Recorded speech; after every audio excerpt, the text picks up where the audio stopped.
Hello guys, welcome back to our YouTube channel and welcome to today's video. In today's tutorial video, we're going to look on cellular injuries, and this is just like a lecture on the processes or the things that can occur whenever a cell is injured. Alright, so just to get familiar with the topic that we're going to discuss today, we're just going to do some background information. So a cell is a basic unit both of structure and function of an organism, right? And so cells is just the basis from which everything else comes. So cells form tissues, right? And tissues form organs, and then your organs larger together constitute an organism. So if there is any disruption, whether it be in terms of the structure of the cell or the function of the cell, this can lead to what we call a disease. And we're going to look on this as we go along further. So let's focus our attention on the patterns of cell injury. So there are 5 types of injuries, or should I say patterns of injuries, right? And this is basically how the cell reacts to the stimulus. So the first one is adaptation. Adaptation means that there are changes within the cell, whether it be structure or function. However, the cells are still viable, means that they are not completely damaged, they don't need a lot of repair. However, they react in certain way, and there are 4 ways in which these cells can react. First one is hypertrophy, and hypertrophy means that there's an increase in your cell size, so the cells get bigger, right? Next one, hyperplasia.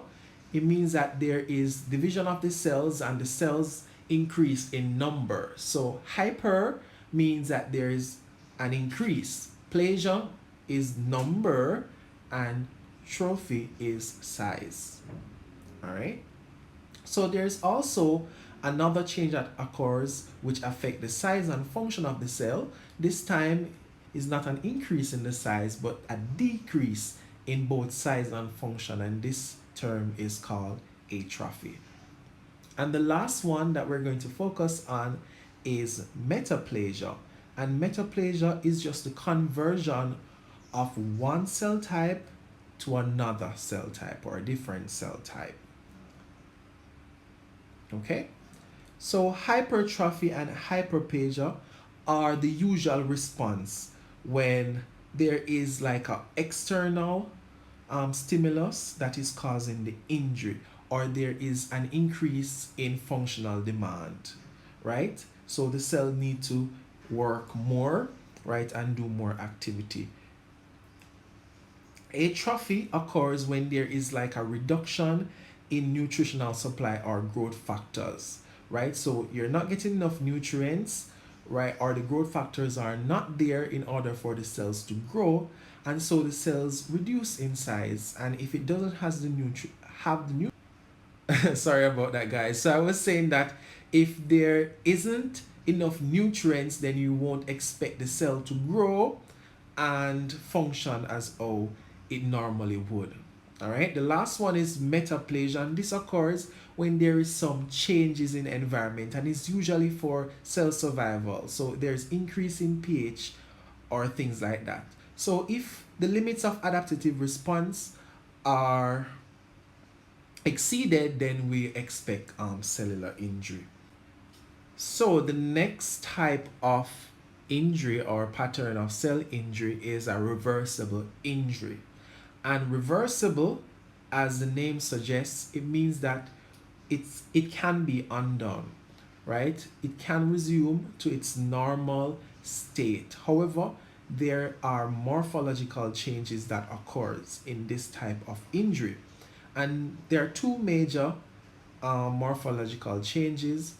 These are 1, swelling, and 2, fatty changes. And we'll talk about these 2 morphological changes in part 2 of this video.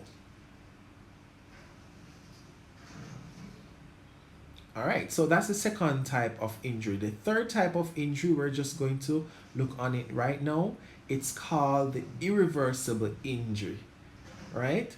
And as the name suggests, right, irreversible means it is more likely to cause cell damage, right? So the cells are damaged, and when the cells are damaged, this means that they cannot be repaired and this process cannot be reversed. These two types of morphological changes are your necrosis and apoptosis, and we'll also talk about these in upcoming cellular injury videos. So we have two remaining patterns of cell injuries or types of cell injury. The fourth one is subcellular alteration. As the name suggests, subcellular means that it occurs at a more micro level, right? So even the organelles can be involved. So like your mitochondria, for example. And this occurs in chronic and persistent injury. So long-lasting injury, the stimulus is still there, right? And it's just causing these changes within the cell consistently. All right. The last one, we're going to look on it briefly as well, is your intracellular accumulation. So accumulation, right, means that there may be problems in terms of additional or excess storage within the cell, right? Not only that, but there can be problems with cell metabolism, and so it's not functioning as how it is supposed to be functioning. The last thing that we're going to look on is things that affect the pattern of cell injury.